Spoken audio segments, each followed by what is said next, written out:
Hi everyone.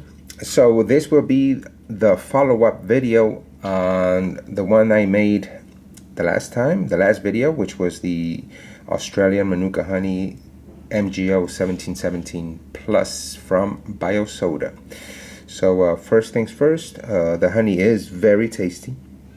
My 3-year-old likes it. I like it. The texture, although very liquidy during the introduction video I made, it got thicker in texture, and it really has to do with room temperature. The colder it gets, the thicker it will get. This particular one, interesting because it was very liquidy during the last video I made on it, and but at times it's been thicker with a sandy, grainy texture to it. You can actually chew little bits of it. So there's that. Now, in short, about this honey, I said to you guys that I would make a more in-depth review. Now, my daughter and I have been taking about this amount of this product daily for about 1 month. That's typically how much honey we consume, whether it's this one or any other Manuka honey. And I did not notice any specific benefits. I'll just go ahead and say that.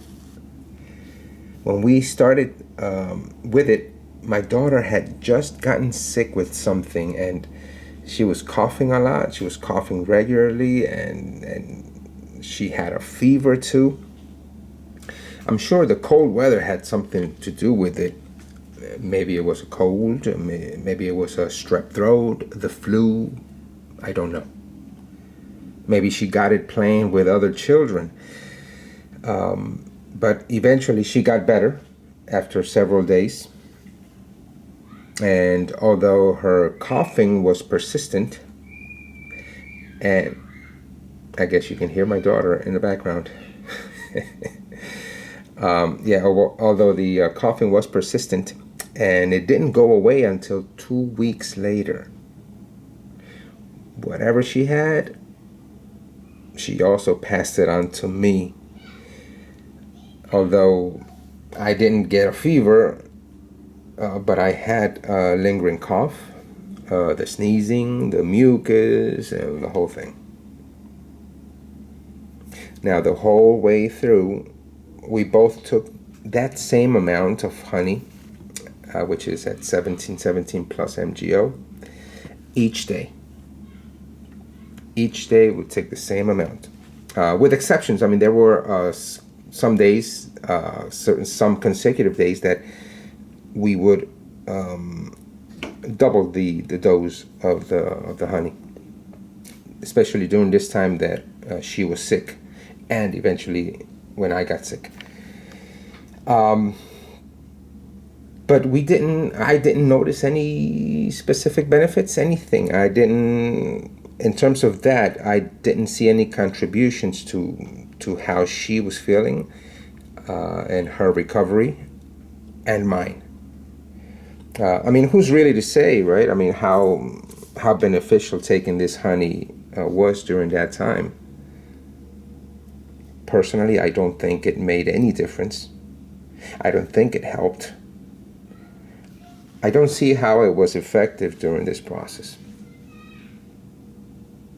Now, eventually our bodies recovered as they're supposed to, and we now feel better.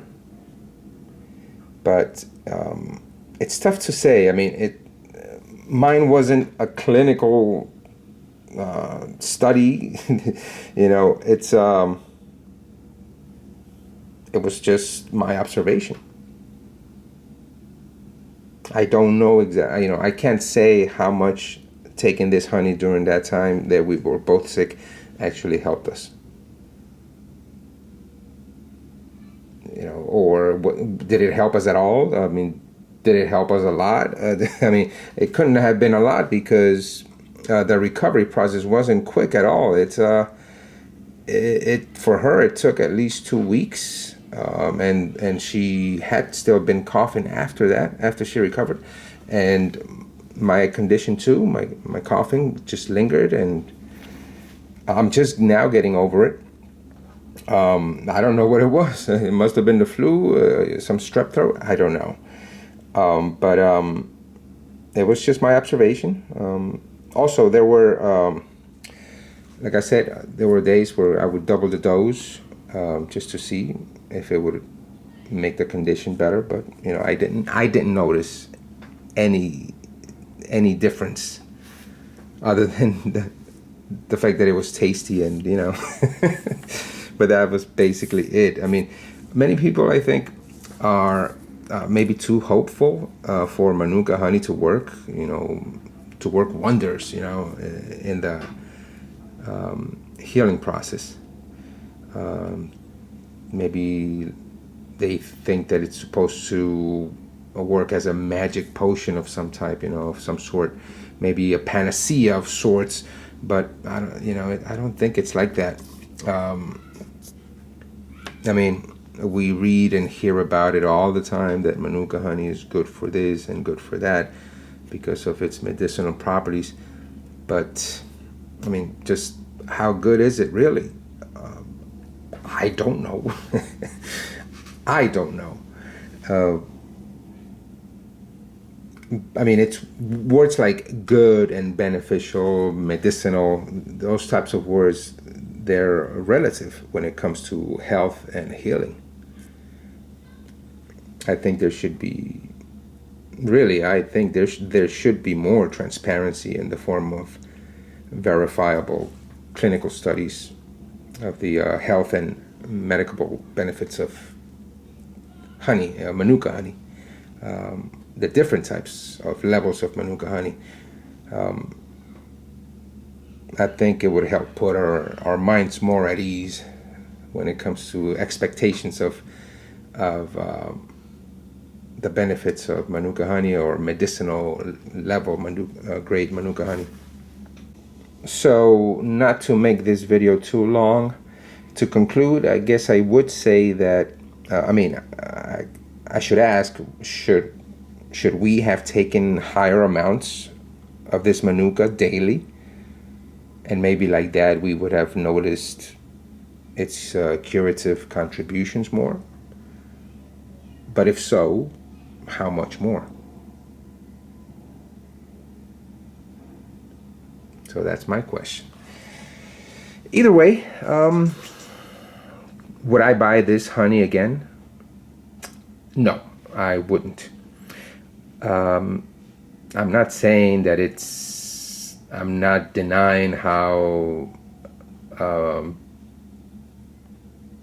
beneficial its properties are. I'm not. What I've just described to you is just my observation, but I wouldn't buy this product again. Mainly because, I mean, all things considered, the price is not something that I can manage on a regular basis. But maybe, you know, maybe I will, out of curiosity, try their MGO 2000 plus honey, but maybe that'll be the end of that.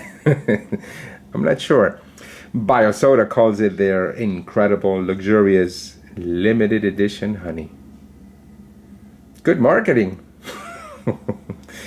Anyways, that's it for this review. Until the next video. Bye.